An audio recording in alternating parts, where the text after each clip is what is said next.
Hey, welcome to Chapter 7, The Flowering and Dissolution of Medieval Civilization. The first page of your slides is always that timeline. Remember, test questions can come from there. Now we'll talk about the revival of learning during this time. Let's start with the revival of learning. In the late 11th century, Latin Christendom began to experience a cultural revival. All areas showed vitality and creativeness. Gothic cathedrals, an enduring testament to the creativity of the religious impulse, were erected throughout Europe, and universities also started to spring up in several cities. The quality of written Latin, which was the language of the church, learning, and education, improved, and secular and religious poetry were written both in vernacular and in Latin.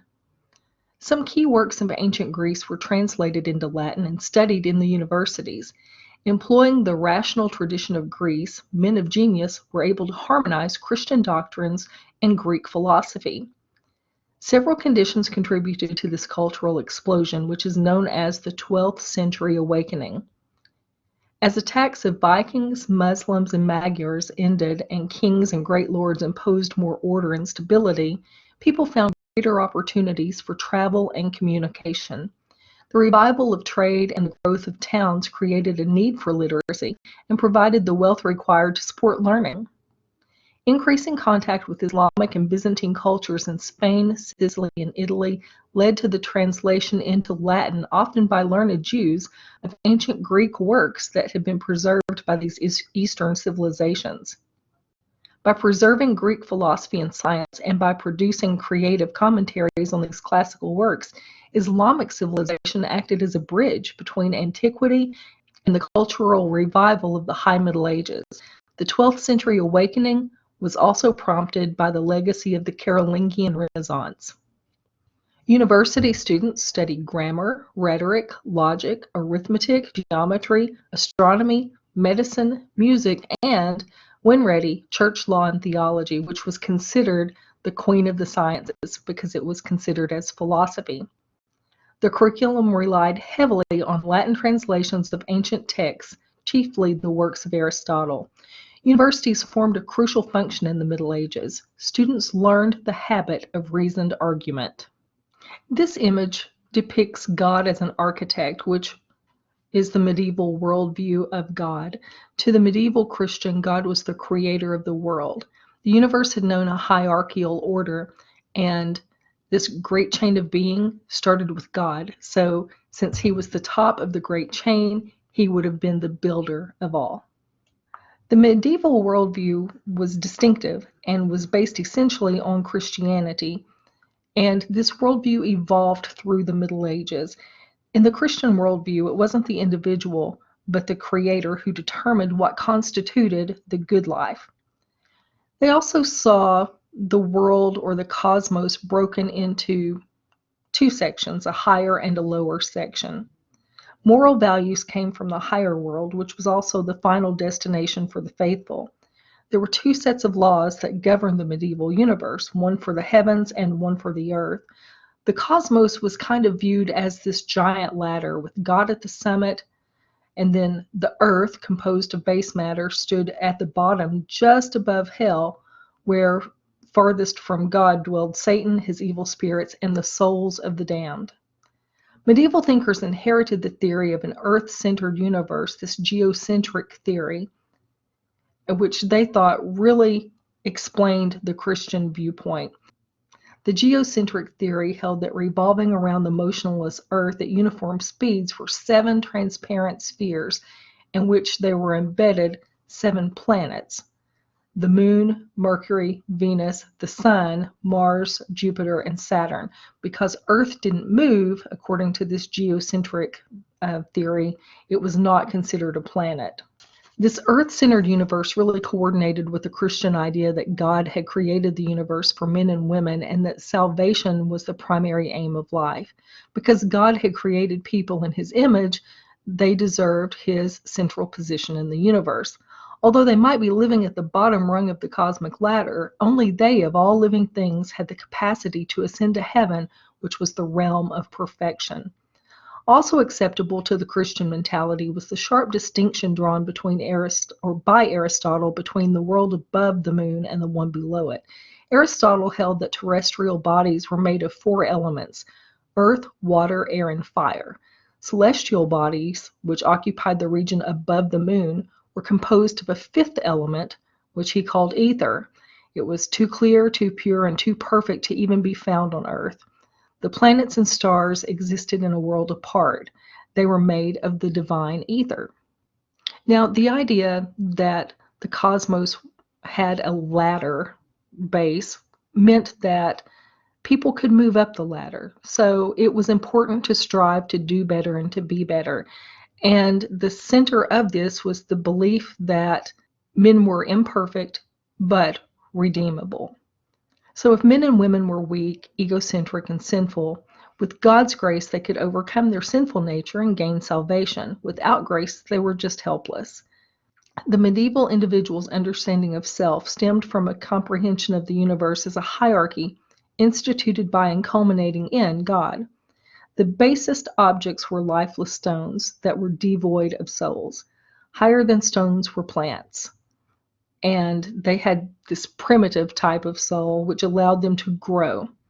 Still higher were animals, which had the capacity for motion and sensation. The highest of the animals were human beings, because unlike other animals, they could grasp some part of universal truth. Far superior to them were angels, who apprehended God's truth without difficulty. And of course, the top level would have been God. So God was at the top of this hierarchy, or this chain of being.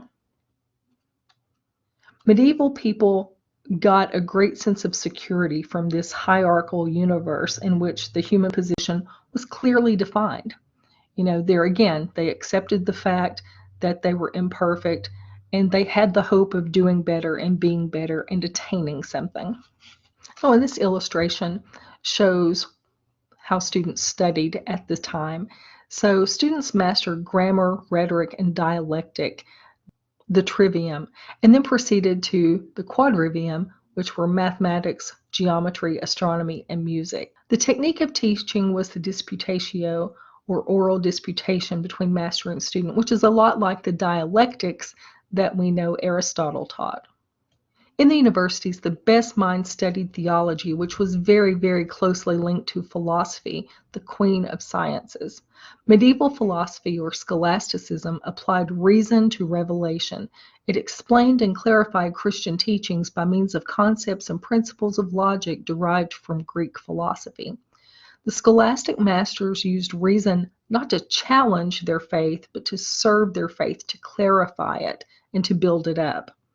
They didn't reject those Christian beliefs that were beyond the grasp of human reason and therefore could not be deduced by rational argument. Instead, they held that such truths rested entirely on revelation and just had to be accepted by faith.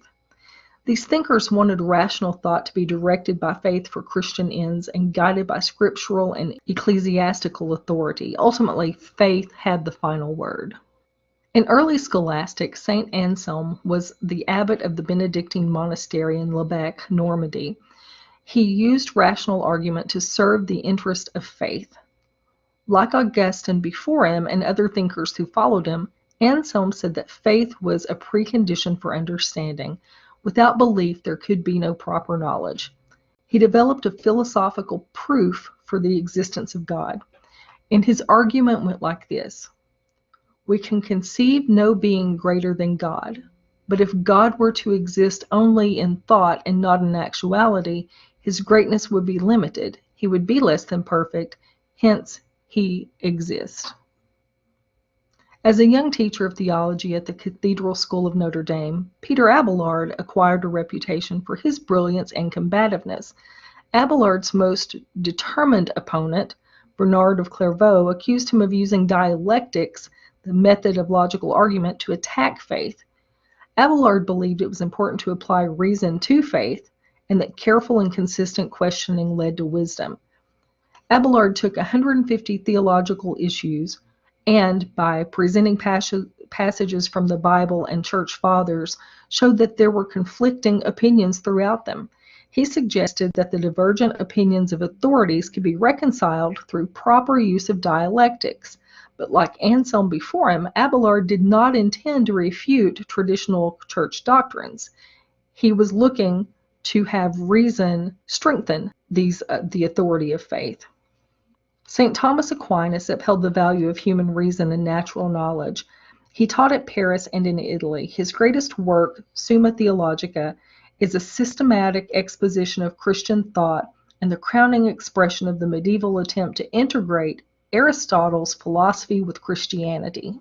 Aquinas said that since both faith and reason came from God, that they couldn't be in competition with each other, that they actually supported each other. Consequently, he said that reason shouldn't be feared, that it was yet another avenue to understand and build another relationship with God. Traditionally, medieval thinkers maintained that knowledge derived from the natural world was insignificant and an obstacle to true knowledge. Aquinas changed this tradition by affirming the importance of knowledge of the social order and of the physical world, and he gave human reason and worldly knowledge a new dignity. During the early Middle Ages, there were very few scientific works from the ancient world that were available to Western Europeans. In contrast, both Islamic and Byzantine civilizations preserved and in some instances added to the legacy of Greek science. In the High Middle Ages, however, many ancient texts were translated from Greek and Arabic into Latin and entered Latin Christendom for the first time. In the 13th and 14th centuries, a genuine scientific movement did occur. Medieval scholars did not make the breakthrough to modern science. They retained the belief that the Earth was at the center of the universe and that different sets of laws operated on Earth and in the heavens. They did not invent analytic geometry or calculus or arrive at the concept of inertia, which would all be crucial for modern science. Moreover, medieval science was never wholly removed from a theological setting. Medieval scholars and philosophers did, however, advance knowledge about optics, the tides, and mechanics. They saw the importance of mathematics for interpreting nature, and they performed some experiments. During the early Middle Ages, Western European law essentially consisted of Germanic customs, some of which had been put into writing. Some elements of Roman law endured as custom and practice, but the formal study of Roman law had disappeared. The late 11th and 12th century saw the revival of Roman law, particularly in Bologna. Unlike traditional Germanic law, which was essentially tribal and parochial, Roman law assumed the existence of universal principles that could be grasped by the human intellect and expressed in the law of the state. This tapestry represents courtly love. Here we see a troubadour who is playing a flute or a clarinet, some sort of horn, to impress the young lady. In terms of literature, medieval literature was written both in Latin and the vernacular. Vernacular is the common regional language.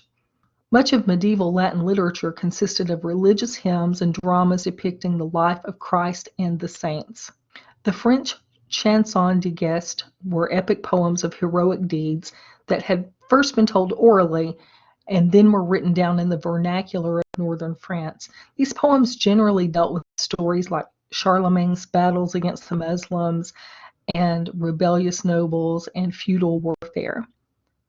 The Roman, a blending of old legends and chivalric ideas and Christian concepts combined with love, adventure, war, and miracles. Among these Romans was the tale of King Arthur and his Round Table. Another form of medieval poetry, spoken and written in the vernacular, dealt with the romantic glorification of women, known as courtly love. Sung by troubadours, many of them nobles, the courtly love poetry expressed a changing attitude toward women. The greatest literary figure of the Middle Ages was Dante. Dante appreciated the Roman classics and wrote not just in Latin, the traditional language of intellectual life, but in Italian, which was his native tongue. In the Divine Comedy, Dante synthesized the various elements of the medieval outlook and summed up with immense feeling the medieval understanding of the purpose of life. In terms of architecture, two styles of architecture evolved during the Middle Ages, Romanesque and Gothic. The Romanesque style dominated the 11th century, and the bigger part of the 12th century. In imitation of ancient Roman structures, Romanesque buildings had massive walls that supported stone barrel and groin vaults with rounded arches. The thick walls were needed to uphold the great weight of the roof. The walls left very little space for windows, so there was very little light that entered into the interior. However, the development of the pointed arch permitted supports that lessened the bearing pressure of the roof on the walls. This new style was called Gothic, and it allowed the buildings to have this lofty vaulted ceilings and huge windows, which permitted sunlight to flood into the interiors. The Romanesque building produced an impressive, massive, solid building, while the Gothic buildings created this illusion of lightness and the idea that they were reaching into the heavens. This is an image of the Notre Dame Cathedral, and it burned a few years back. This is a good picture of it because it shows the difference in the steeples. Take a look at those. They were completed at different times. That's why they look so different. So they reflect different styles of architecture. During the late Middle Ages, around the 14th century, Latin Christendom was afflicted with several problems. The earlier increases in agricultural production did not continue. Limited use of fertilizers and limited knowledge of conservation really exhausted the topsoil. So from 1301 to 1314, there was a general shortage of food, and from 1315 to 1317, severe famine struck Europe. Adding to the economic crisis was the Black Death, or the bubonic plague, which was carried by fleas on black rats. Some historians contend that the Black Death may have consisted of two diseases, the plague plus anthrax, which was actually transmitted by eating meat from diseased cattle.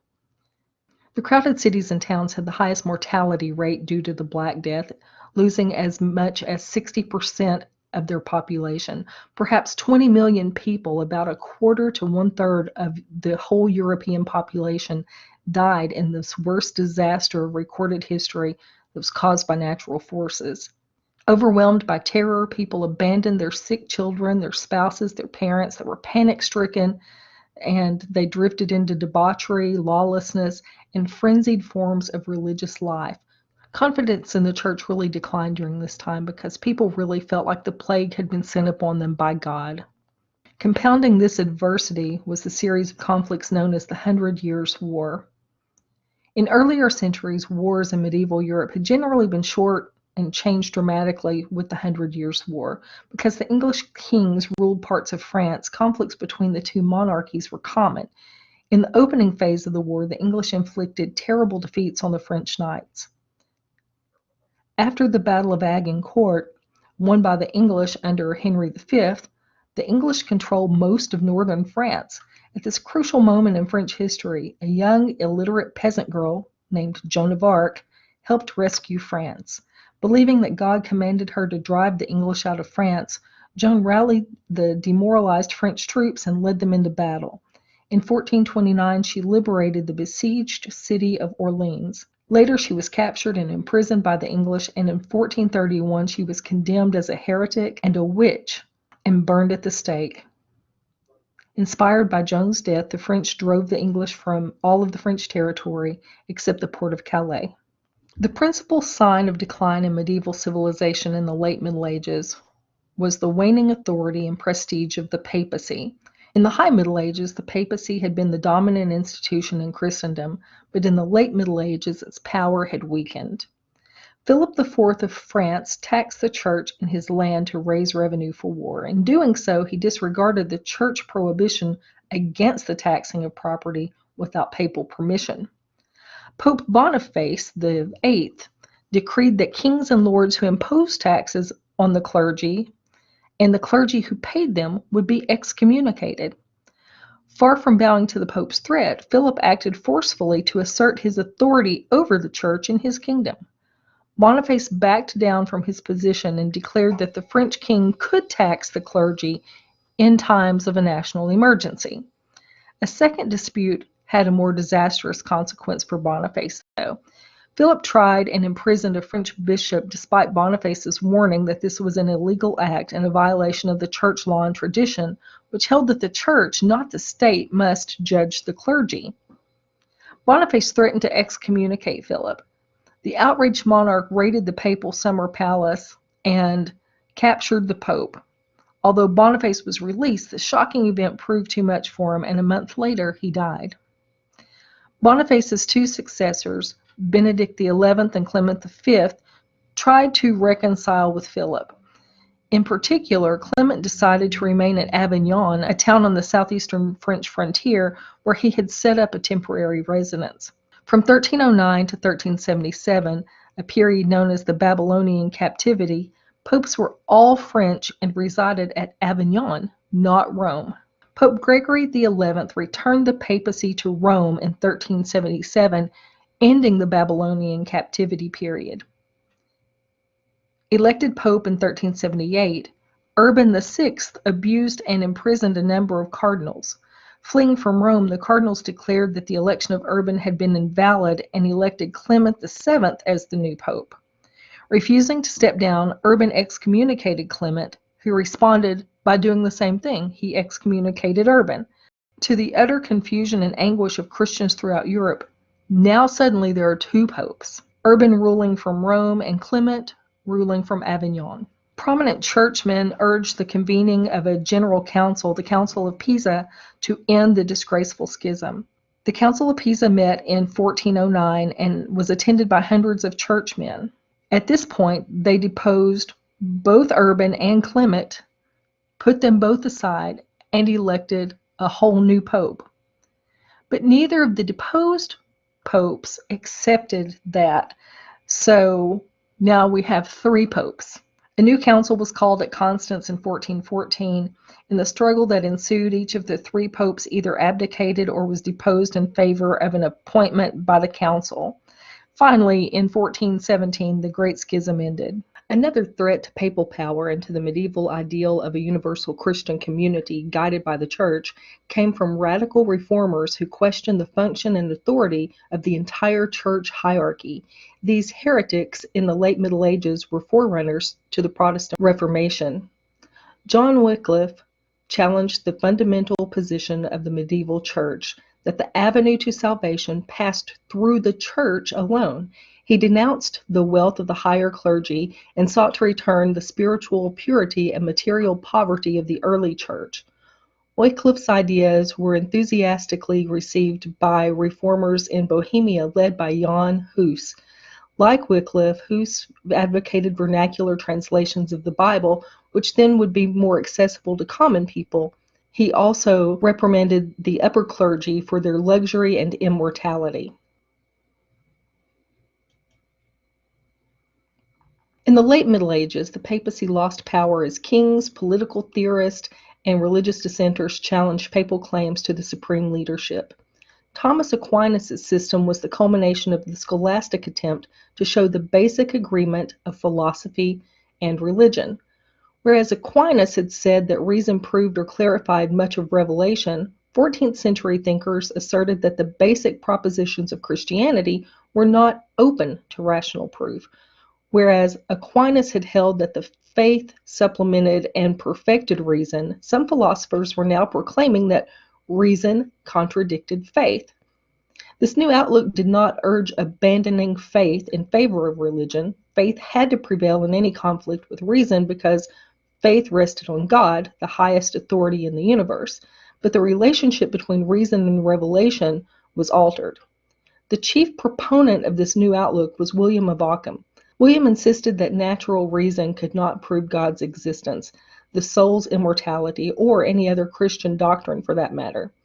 Reason could only say that God probably exists and that he probably endowed human beings with an immortal soul, that it could not prove these propositions beyond a shadow of a doubt. Medieval civilization began to decline in the 14th century, but nothing nearly as severe as the fall of the Roman Empire. The modern world is linked to the Middle Ages in a lot of ways. European cities, the middle class, the state system, English common law, and universities all had their origins here in the Middle Ages. During medieval times, important advances were also made in business practices, including the development of partnerships, systematic bookkeeping, and the bill of exchange, which paved the way for modern banking. During the Middle Ages, Europeans began to take the lead over the Muslims, the Byzantines, and the Chinese, and all the other people in the use of technology. Medieval technology and inventiveness stemmed in part from Christianity, which taught that God had created the world specifically for human beings to subdue and exploit. That wraps up our study of Chapter 7. I am including a few slides of some interesting artwork here for you to review at your convenience.